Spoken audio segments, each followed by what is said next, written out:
இருக்கின்ற அரசாங்க அதிபர் மற்றும் கிளிநொச்சி அரசாங்க அதிபரிடம் அவர்கள் இரண்டு பேரும் உலர் உணவுக்காக 38 மில்லியன் மற்றும் சமைத்த உணவுக்காக 11 மில்லியன் அரசாங்கத்திடமிருந்து கிடைத்திருப்பதற்கு நன்றி தெரிவித்திருக்கிறார்கள். அதேபோன்று கிளிநொச்சியில் கூட 4.5 மில்லியன் உலர் உணவுக்காகவும் 7 மில்லியன் உடனடியாகவும் கிடைத்திருப்பதற்கு நன்றி சொல்லிக் கொள்கிறார்கள்.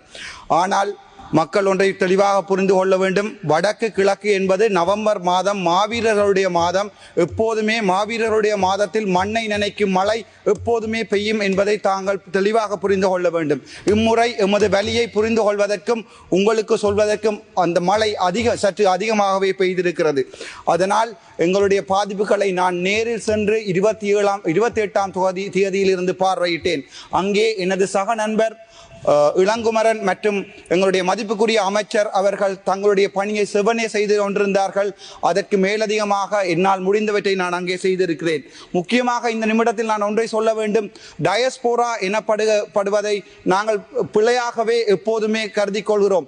தமிழ் டயஸ்போரா எனப்படுவது யாழ்ப்பாணத்தில் இருந்து புலம்பெயர்ந்து வெளிநாட்டில் வாழுகின்ற ஒவ்வொரு தமிழ் ரத்தங்களை மட்டுமே நாங்கள் டயஸ்போரா என குறிப்பிடுகிறோம். ஆனால் அந்த தமிழீழ நாடு கடந்த அரசாங்கத்தையோ அல்லது எமது நாட்டிற்கு எதிராக செயற்படுகின்ற எந்த ஒரு முன்னாள் போராளிகளையோ நாங்கள் ஒருபோதுமே டயஸ்போரா என குறிப்பிடுவதில்லை. அவர்கள் என்னுடைய சகோதரர்கள், என்னுடைய இரத்த உறவுகள் வெளிநாட்டில் இருந்து எமது இலங்கை திருநாட்டுக்கு வந்து தங்களுடைய பணத்தையும் அறிவையும் தங்களுடைய முழு சொத்துக்களையும் எங்களுடைய மக்களுக்காக அவர்கள் முதலிடுவதற்கு தயாராக இருக்கிறார்கள். முக்கியமாக யாழ்ப்பாணத்திலே இன்று வரை ஒவ்வொரு வீட்டிலும் அடுப்பெறுகிறது என்றால் அதற்கு அரசாங்கம் கொடுத்த உதவிகளின் 2 மும்மடங்காக எங்களுடைய டயஸ்போரா மக்கள் எங்களுடைய மக்களுக்கு கொடுத்திருக்கிறார்கள். ஆகவே நான் ஒன்றை கேட்டுக்கொள்கிறேன். என்னுடைய தம்பி இளங்குமரனாக இருக்கட்டும் அல்லது சகோதரர் எங்களுடைய கடற்துறை அமைச்சராக இருக்கட்டும், எங்களையும் ஏற்றுக்கொள்ளுங்கள். நாங்கள் சுயாதீன குழுக்களாகவே இந்த பாராளுமன்றத்துக்கு வந்திருக்கிறோம். எங்களுக்கு எந்த அரசியல் அடிப்படையும் இல்லை. நான் இதுவரை காலமும் அரசியல் செய்ய ஒன்று நினைத்தது கூட இல்லை. மக்களால் என் கைகளில் அந்த பணிகளை தந்து பாராளுமன்றம் செல் என்று அனுப்பியிருக்கிறார்கள். ஆகவே எப்போதுமே என்னுடைய உரையில் கூட ஒரு தடங்கள் ஏற்பட்டு என்னால் கதைக்க முடியாமல் போய்விட்டது, காலம் குறைந்திருந்தபடியால். நான் ஒன்றை தெளிவாக சொல்ல விரும்புகிறேன். எங்களுடைய மதிப்புக்குரிய ஜனாதிபதி அன்றகுமார் நாயக்க மற்றும் அவர்களுடைய 159 பாராளுமன்ற உறுப்பினர்களுக்கும் யாழ்ப்பாண தமிழன் என்ற அடிப்படையிலே அவர்கள் எடுக்கின்ற சகல நடவடிக்கைகளுக்கும் எனது மனமார்ந்த அர்ப்பணிப்புகளும் என்னால் எனது புத்தியால் என்னுடைய படிப்பால் ஏதாவது நான் செய்யக்கூடியதாக இருந்தால் அவற்றை கட்டாயம் செய்வேன் என சொல்லிக் கொள்கிறேன். அது தவிர எதிர்கட்சி உறுப்பினர்கள் இப்போது ஒருவரும் இல்லை. ஆனால் அந்த பொகர எனப்படுகின்ற ஒன்றை நான் இப்போது சொல்ல விரும்புகிறேன். ரசாயனிக்க பொகர எனப்படுகின்ற ஒன்றை GMO எனப்படுகின்ற ஒரு சிங்களத்தில் சொல்வார்கள் தக்கடி என்று.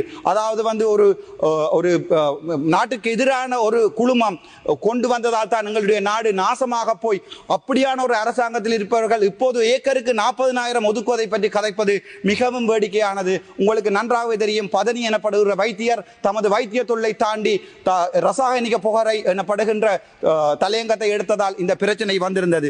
அது தவிர எதிர்காலத்திலே நாங்கள் ஏதாவது திட்டங்களை செயற்படுத்த விரும்பினால் ஒரு சுயேட்சை குழு என்ற அடிப்படையிலும் யாழ்ப்பாண மக்கத்திலே சாவச்சேரியின் தேர்தல் தொகுதியிலே தேசிய அரசாங்கத்தின் வாக்குகளை விட அதிகமாக வாக்குகளை வென்றவன் என்ற அடிப்படையிலும் என்னுடைய முழு உடலையும் உயிரையும் தேசிய அரசாங்கத்தின் நல்ல நடவடிக்கைகளுக்காக மட்டும் செய்வதற்கு நான் தயாராக இருக்கிறேன். அது தவிர உங்களுக்கு நன்றாகவே தெரியும், யாழ்ப்பாண வைத்தியசாலையிலே மழை நடந்த நேரங்களில் PBUவில் இடுப்பளவிற்கு தண்ணி நின்றிருக்கிறது. ஆகவே அந்த வைத்தியசாலையை நாங்கள் மீண்டும் பார்க்க வேண்டும். வடக்கு மாகாணத்துக்கு இருக்கின்ற ஒரே ஒரு வைத்தியசாலை குழந்தைகளின் போட்டில் இடுப்பு வரைக்கும் தண்ணீர் நின்றிருக்கிறது. அதனால் நாங்கள் எங்களுடைய வைத்தியசாலை நிர்மாணம் மற்றும் இப்போது எங்களுடைய அரசாங்க அதிபர் யாழ்ப்பாண அரசாங்க அதிபர் கேட்கிறார், இனிவரும் காலங்களில் நாங்கள் செய்கின்ற ஒவ்வொரு கட்டுமான பணிகளையும் திறம்பட செய்ய வேண்டும் என்பதற்காக ஒரு சுயாதீன குழு என்ற அடிப்படையில் அரசியல் விரும்பாமல் அரசியலுக்கு அனுப்பப்பட்டவன் என்ற அடிப்படையில் நான் இந்த உங்களுடைய அரசாங்கத்தின் சகல செயற்பாடுகளிலுமே எந்த பிரதிபலனும் இல்லாமல் இன்னொரு 5 வருடங்களுக்கு பிறகு அரசியல் செய்கிறோனோ எனக்கு தெரியாது. தரப்பட்ட இந்த 5 வருடங்களுக்கு என்னால் முடிந்த வரைக்கும் உதவி செய்ய விரும்புகிறேன். நன்றி, வணக்கம். Thank you sir. இருக்கின்ற அரசாங்க அதிபர் மற்றும் கிளிநொச்சி அரசாங்க அதிபரிடம் அவர்கள் இரண்டு பேரும் உலர் உணவுக்காக 38 மில்லியன் மற்றும் சமைத்த உணவுக்காக 11 மில்லியன் அரசாங்கத்திடமிருந்து கிடைத்திருப்பதற்கு நன்றி தெரிவித்திருக்கிறார்கள். அதேபோன்று கிளிநொச்சியில் கூட 4.5 மில்லியன் உலர் உணவுக்காகவும் 7 மில்லியன் உடனடியாகவும் கிடைத்திருப்பதற்கு நன்றி சொல்லிக் கொள்கிறார்கள். ஆனால் மக்கள் ஒன்றை தெளிவாக புரிந்து கொள்ள வேண்டும். வடக்கு கிழக்கு என்பது நவம்பர் மாதம் மாவீரர்களுடைய மாதம். எப்போதுமே மாவீரர்களுடைய மாதத்தில் மண்ணை நினைக்கும் மழை எப்போதுமே பெய்யும் என்பதை தாங்கள் தெளிவாக புரிந்து கொள்ள வேண்டும். இம்முறை எமது வலியை புரிந்து கொள்வதற்கும் உங்களுக்கு சொல்வதற்கும் அந்த மழை சற்று அதிகமாகவே பெய்திருக்கிறது. அதனால் எங்களுடைய பாதிப்புகளை நான் நேரில் சென்று 28ஆம் தேதியிலிருந்து பார்வையிட்டேன். அங்கே எனது சக நண்பர் இளங்குமரன் மற்றும் எங்களுடைய மதிப்புக்குரிய அமைச்சர் அவர்கள் தங்களுடைய பணியை செவனே செய்து கொண்டிருந்தார்கள். அதற்கு மேலதிகமாக என்னால் முடிந்தவற்றை நான் அங்கே செய்திருக்கிறேன். முக்கியமாக இந்த நிமிடத்தில் நான் ஒன்றை சொல்ல வேண்டும். டயஸ்போரா எனப்படுவதை நாங்கள் பிழையாகவே எப்போதுமே கருதி கொள்கிறோம். தமிழ் டயஸ்போரா எனப்படுவது யாழ்ப்பாணத்தில் இருந்து புலம்பெயர்ந்து வெளிநாட்டில் வாழுகின்ற ஒவ்வொரு தமிழ் ரத்தங்களை மட்டுமே நாங்கள் டயஸ்போரா என குறிப்பிடுகிறோம். ஆனால் அந்த தமிழீழ நாடு கடந்த அரசாங்கத்தையோ அல்லது எமது நாட்டிற்கு எதிராக செயற்படுகின்ற எந்த ஒரு முன்னாள் போராளிகளையோ நாங்கள் ஒருபோதுமே டயஸ்போரா என குறிப்பிடுவதில்லை.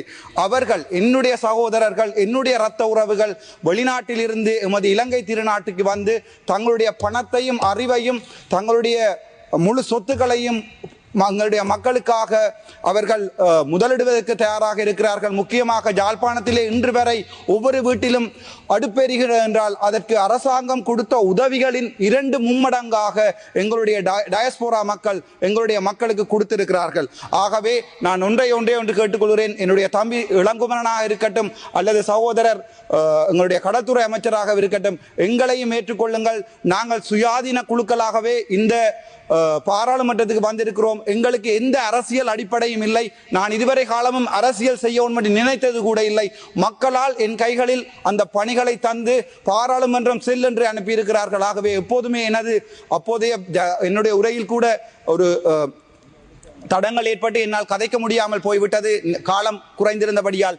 நான் ஒன்றை தெளிவாக சொல்ல விரும்புகிறேன். எங்களுடைய மதிப்புக்குரிய ஜனாதிபதி அன்றகுமார் நாயக்க மற்றும் அவர்களுடைய 159 பாராளுமன்ற உறுப்பினர்களுக்கும் யாழ்ப்பாண தமிழன் என்ற அடிப்படையிலே அவர்கள் எடுக்கின்ற சகல நடவடிக்கைகளுக்கும் எனது மனமார்ந்த அர்ப்பணிப்புகளும் என்னால் எனது புத்தியால் என்னுடைய படிப்பால் ஏதாவது நான் செய்யக்கூடியதாக இருந்தால் அவற்றை கட்டாயம் செய்வேன் என சொல்லிக் கொள்கிறேன். அது தவிர எதிர்கட்சி உறுப்பினர்கள் இப்போது ஒருவரும் இல்லை. ஆனால் அந்த பொகர எனப்படுகின்ற ஒன்றை நான் இப்போது சொல்ல விரும்புகிறேன். ரசாயனிக்க பொகர எனப்படுகின்ற ஒன்றை GMO எனப்படுகின்ற ஒரு சிங்களத்தில் சொல்வார்கள் தக்கடி என்று. அதாவது ஒரு நாட்டுக்கு எதிரான ஒரு குழுமம் கொண்டு வந்ததால் தான் எங்களுடைய நாடு நாசமாக போய் அப்படியான ஒரு அரசாங்கத்தில் இருப்பவர்கள் இப்போது ஏக்கருக்கு 40,000 ஒதுக்குவதை பற்றி கதைப்பது மிகவும் வேடிக்கையானது. உங்களுக்கு நன்றாகவே தெரியும். பதனி எனப்படுகிற வைத்தியர் தமது வைத்திய தொல்லை தாண்டி ரசாயனிக புகரை எனப்படுகின்ற தலையங்கத்தை எடுத்ததால் இந்த பிரச்சனை வந்திருந்தது. அது தவிர எதிர்காலத்திலே நாங்கள் ஏதாவது திட்டங்களை செயற்படுத்த விரும்பினால் ஒரு சுயேட்சை குழு என்ற அடிப்படையிலும் யாழ்ப்பாண மக்கத்திலே சாவச்சேரியின் தேர்தல் தொகுதியிலே தேசிய அரசாங்கத்தின் வாக்குகளை விட அதிகமாக வாக்குகளை வென்றவன் என்ற அடிப்படையிலும் என்னுடைய முழு உடலையும் உயிரையும் தேசிய அரசாங்கத்தின் நல்ல நடவடிக்கைகளுக்காக மட்டும் செய்வதற்கு நான் தயாராக இருக்கிறேன். அது தவிர உங்களுக்கு நன்றாகவே தெரியும், யாழ்ப்பாண வைத்தியசாலையிலே மழை நடந்த நேரங்களில் PBUவில் இடுப்பளவிற்கு தண்ணி நின்றிருக்கிறது.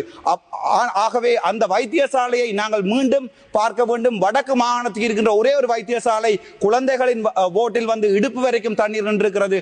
அதனால் நாங்கள் எங்களுடைய வைத்தியசாலை நிர்மாணம் மற்றும் இப்போது எங்களுடைய அரசாங்க அதிபர் யாழ்ப்பாண அரசாங்க அதிபர் கேட்கிறார், இனிவரும் காலங்களில் நாங்கள் செய்கின்ற ஒவ்வொரு கட்டுமான பணிகளையும் திறம்பட செய்ய வேண்டும் என்பதற்காக ஒரு சுயாதீன குழு என்ற அடிப்படையில் அரசியல் விரும்பாமல் அரசியலுக்கு அனுப்பப்பட்டவன் என்ற அடிப்படையில் நான் இந்த உங்களுடைய அரசாங்கத்தின் சகல செயற்பாடுகளிலுமே எந்த பிரதிபலனும் இல்லாமல் இன்னொரு 5 வருடங்களுக்கு பிறகு அரசியல் செய்கிறோனோ எனக்கு தெரியாது. தரப்பட்ட இந்த 5 வருடங்களுக்கு என்னால் முடிந்த வரைக்கும் உதவி செய்ய விரும்புகிறேன். நன்றி, வணக்கம். Thank you sir.